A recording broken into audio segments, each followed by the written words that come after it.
Okay, in today's series, we're going to go over my favorite attacks from the closed guard. In this whole series, my objective is going to be to drag his arm across to get his back, or to sweep him from that. Most likely to take his back. I'm always trying to do that. So, anytime you learn any technique, let's say you learn the scissor sweep, you have to have an answer for every one of your opponent's possible reactions. If you read Marcelo Garcia's book, I think this is something that he really stressed, and if you just take that concept into whatever sweep you learn, that will make you so much better. Because the people, you know how they say how people are good at 2 or 3 moves? That's kind of misleading because they know every single reaction that their opponent can have when trying those moves. And I hope to give you a good overview of all your opponent's common reactions when you do this. So, in the closed guard here, I'm going to start with the most common one. This is not how I usually teach it, but I'm going to strip his grip. I'm going to pull his gi down, because the lower the gi is towards the wrist, the better that this grip strip works. So I'm going to make the cross grip, and I'm going to roll in my grip just like you know. I'm going to pull it down as close to the wrist as I can. Then I'm going to bring under, but I'm also going to go as close to the wrist as I can, because the closer you are to the wrist, the more it weakens his entire grip. This would be a bad example, you know, of not ideal. His gi's riding up, and I do my wrist much higher. It's much better if you go lower. Now, the way I like to do this grip strip is I don't like to be real jerky with it. I just go up, and I just keep going. There's the tension, and I just keep going. So, don't go in jerky motion, just go slow and steady. It may take 10 seconds to break the grip because he's holding on for dear life. If he has both gi lapels, it can be a little bit harder, so I come here, come as far down as I can, and go straight up over my head. Now, to get the back, always you want to pull down with your legs, and that's really the key. Because here, even though he doesn't have his lead arm anymore, he feels quite comfortable. I'm going to pull down with my legs, and he's going to stop it with his arm. Stop it with your arm. So he's substituting this lead arm, which was controlling his posture, with this one. This is the most common problem that you'll have when you take the back. So what I'm going to do is I'm immediately going to start pulling his arm over. And even though he's got this lead arm and he has good posture, I'm making him very uncomfortable. And I can't stress enough, it's not going to show up on the camera very well, but I'm going to be pulling in with my legs towards me. And I'm going to be pulling his arm as much as I can this way. So he feels like he's being sucked into this vortex. Now, here's the main thing that's going to help you do this. I'm going to make a grip on his collar, but I'm not going to make a 4-finger-in grip. I'm going to make a thumb-in grip like this. And the reason that I make a thumb-in grip is that my objective is also going to be to pull him down like this. If I do this, it's a lot weaker muscles here. But when I make this grip, it's a lot of my back muscles as well for this specific type of movement. It's also anchored by 4 fingers against the gi, and it's very, very good for pulling down. So I'm going to have 3 things working against his lead arm. I'm going to have this one pulling as hard as I can this way, my legs pulling in, and this one pulling down as much as I can. When I do 1, 2, 3, he's not going to collapse or anything, but he's going to feel very, very uncomfortable.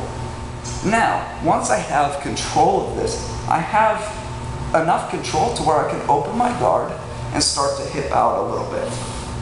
Once I do that, I'm going to put my foot on the hip, I'm going to lock my legs on his arm like this, over his arm in the high guard position.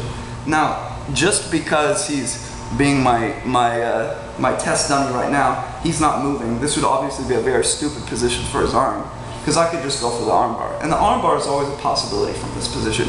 It's not my primary one. It's just if he gives it to me. You go here, he was stupid not defending the arm bar. Most likely, when I strip the grip and he makes the other lead arm, we end up in a position like this with my hand underneath. He drops this, he pushes away with this to keep his posture, and we're here. This is the most likely common situation because his arm isn't as exposed when my arm is on this side. Now, look, I'm going to take my foot and put it on his hip, and watch how I push over with my thigh, and also once my elbow is able to come over here, it's going to start pushing as well. So I'm creating a nice wall to push his arm over, because that's my goal. So I'm pushing 1, 2, 3, drop your elbow a little bit more, Alex. Good, keep your posture, good. Now here, look how when I hipped out, I move my body, my hips move this way, so automatically his arm moved that way a little bit. And also, I created a little pushing pressure with my elbow right here and my arm right here. This is enough pressure to, like I said, cross on the top. Now, you have a lot of good attacking options, but like I said, my goal is to always take the back. So what I'm going to do from here is I'm going to change the angle. You notice how my head is over here on this-ish? I'm going to move all the way over there as I pull his arm across. I completely change the angle of my attack. And then I hip out and finalize the position. Come over on this side. Now, it's important your finishing position, because this is a pretty good finishing position because his arm is really down south. If his arm is behind his bicep, this is a lot worse, because the more low I can push his arm, the easier it's going to be to take his back. From here, he can kind of more effectively come back into me, and it's still going to be hard to sweep from this position because there's so much weight, even trying to go to sweep to mount this way. But if his arm is down low, let's replace the position. If his arm is down low here, it's going to be very easy to sweep him going this direction because his shoulder goes down towards the mat. It's not on me as much. And it's going to be easier to get the back here. So, from here, come back over on this position, please. Right here. Normally, so you might have asked yourself, how did he get the arm underneath his arm? Because look, I can't re-grip like this. And that's really dependent on my opponent's reaction. Normally he's like pushing here, making this type of grip right here. I strip his grip and I pull down, and then he goes over my arm. That's how it usually gets in that position. Otherwise you can start attacking the arm, which we'll get to right here. So I make this grip, I'm pulling down with my three things. Withdraw your arm, bury it in my hip, Alex. Good right here. Notice that movement right there. I cross. Now let's say his arm is on the other side like it was before. There's a great move for this, so it's over the top like this. Now I'm going to start threatening the arm bar, and he's going to defend the arm bar. Get scared of the arm bar, cross your arms and start defending it.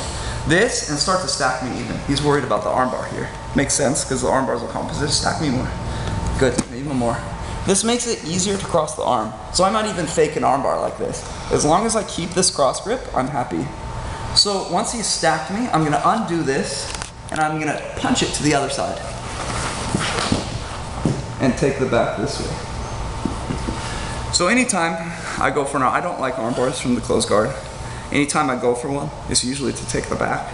And only if he's really not good at defending the arm bar will I try the arm bar. So right here, his arm's on top. I'm pulling, notice how his arm's on top. No, keep it there, good. I'm moving. He's starting to worry about the arm bar. Defend, stack me. You notice he's doing a pretty good job at defending, but you can still get it. You can still pry his arm. And then I'm good to go. So, other variations of this move, the less common ones, are when I strip his grip, he pulls straight backwards with his arm, straight backwards, good. And I get up on my arm and do the variation of the hip bump sweep. He pulls you up, you just pull with his arm and he pulls you up with that one. But you have to know when to do it. Another, the very, very basic version, he's pushing on my leg. And then when I strip my grip, I'm gonna be tough, I'm gonna tough it out with my closed guard. I strip his grip, and now he has no lead arm and he's so stubborn about pushing my leg that when I pull down with my legs, he just falls into position. I hip out, ready to take the back. Against stallers, I want you to come down and grab my armpit. Good. Here it's gonna be a little bit harder, but he's gonna grab my armpits like this. Now what I'm gonna do is I'm gonna make this side grip, and I'm gonna come over here and get the 2-on-1. Notice how I'm gonna have to lean a little bit this way. I make the 2-on-1 grip. Now I'm gonna pop it off this way and put it on my chest. Now I make this grip, same grip, and I start to work same way. You don't need to lock the shoulder if he's not defending properly. If he's broken down and I'm making this grip, this one here that I was talking about, and I start to drag his arm across here, and he's notice how he's very down, his posture's broken, I just switch right away. Okay. Now, this is one I use almost every time as well. Because when I strip the grip, he's gonna circle in and just grab the gi again. He circles in and grabs the gi, great defense. So what I'm gonna do is usually how it works when I'm doing it in competition against competent opponents, is I strip the grip and then I grab his wrist. One more time, that was a little sloppy. I strip the grip and I grab his wrist. I punch it in towards his chest, and now he's got to worry about his posture coming down. You see how I'm pulling him down? He's got to do something with this arm, put it out in front. You see how he put it out in front? He made my arm go underneath like I was talking about. Then I go to this variation. Now from here, you have lots of attacking options. Come on this side, please. Sometimes it starts to stack me or whatever. Whatever the situation is, I can get this position. I take the arm out and I'm gonna touch his leg on this side. Notice how his arm went under my armpit. I'm gonna grab his gi, whatever. You don't need to, but you can to increase the pressure. And I come here and I armbar him with this underneath my armpit. With my hips, good. What you do when you get here, if he drive into me, his arm is real low, I'm gonna sweep. I'm gonna grab his pants like this. It's better if you can underhook his leg, but it's hard a lot of the time. So just grab the pants. I'm gonna flare this open. I'm gonna kick him in the armpit, pull with this, and pull this out from underneath him. And take the mount. Now, when you get the mount, I did a mount series on the wrist lock. It's on grappling basics, where I cross the arm, but the arm is already crossed. From here, I'm gonna go for the wrist lock. I put all my weight on his chest, and then I go for the wrist lock. So you're in a great position to finish the match. Oh no, that one's on the Uncut series, on the wrist lock one. The last one, actually. So here's how it looks from here. I'm pulling down with my legs, it's really hard.